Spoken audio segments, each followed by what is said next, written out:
Good morning to everyone. Today's topic is Object-Oriented Analysis and Design. I am the faculty of the Excel Engineering College.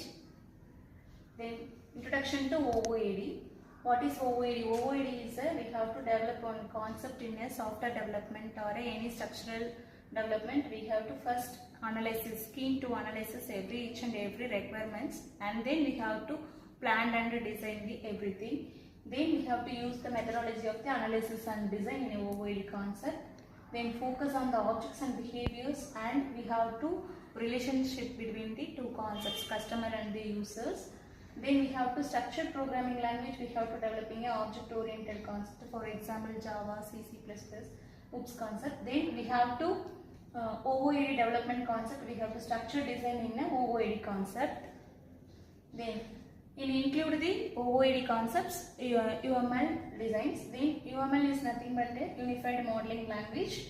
It's mainly focus on the standard graphical representation of the language. Then how we use a pictorial language used to make a software blueprints. We have to predefinedly, we have to design the software's sample, and we have to enhance the drawbacks. We have to find out the predefined drawbacks from the software development. Then we have to it's specifically used for a visualizing, constructing and documentation for the anti-corruption software systems.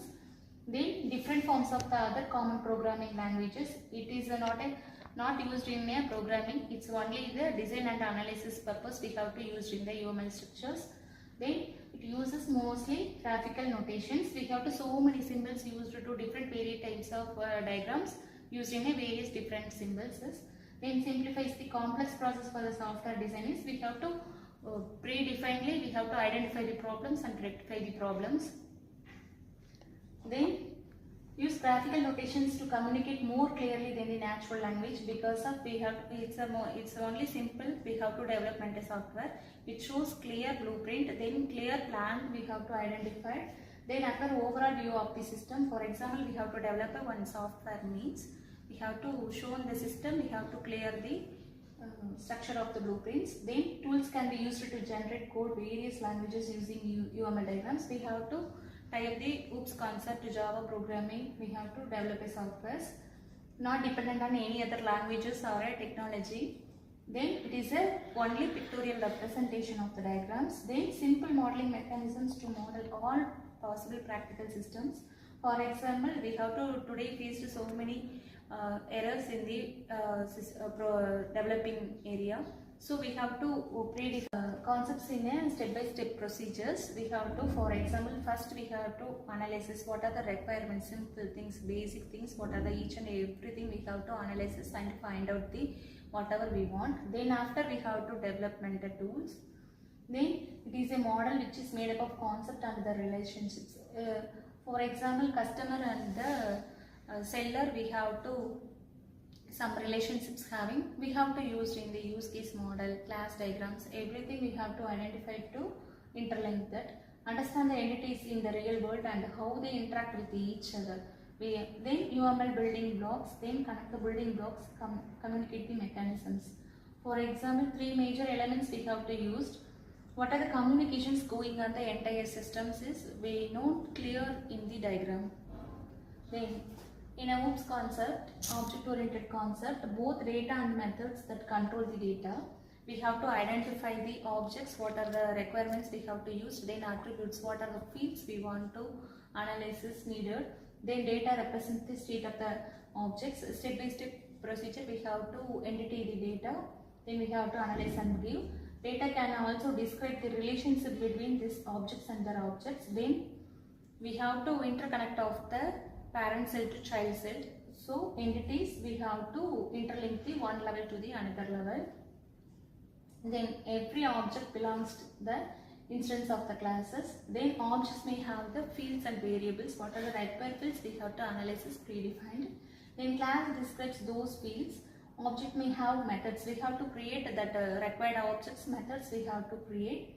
Then describes the template on that. Then we have to construct the one object to the another object.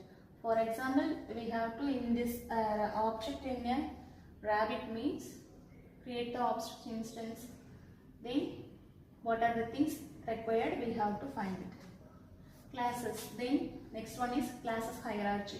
Hierarchy is nothing but a tree structured concepts, interlink of the one model to the another model. Classes are arranged in a tree structure, this hierarchy. Then we have the root of that class is an object. Then every classes except an object has created in a superclass to child class. We have to access one class to the another class in the different classes. Then fundamental concepts of object oriented. We have to create an object in a class. Then we have to abstraction represents of the behavior. Then encapsulation mechanism binding the data together, hiding from the outside of the world. Then inheritance. Inheritance mechanism is that we have to, in a superclass, we have to fetch the subclasses of the object. Then polymorphism. Polymorphism is nothing but a one form we have to create in a multiple forms. Then in Java provides we have to three types of accesses: public, protected and private. Public we have to access everywhere. Protected we have to access with the packages and all the subclasses. Then in a default class available within the package. Then private we have to access in the only visibility of the classes.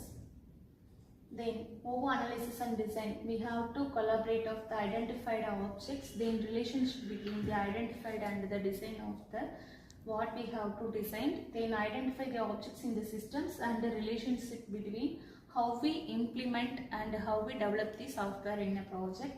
Then multiple blocks of the UMLs are things, relationships and diagrams. Then things represents, what are the things we have to represent: structural, behavioral,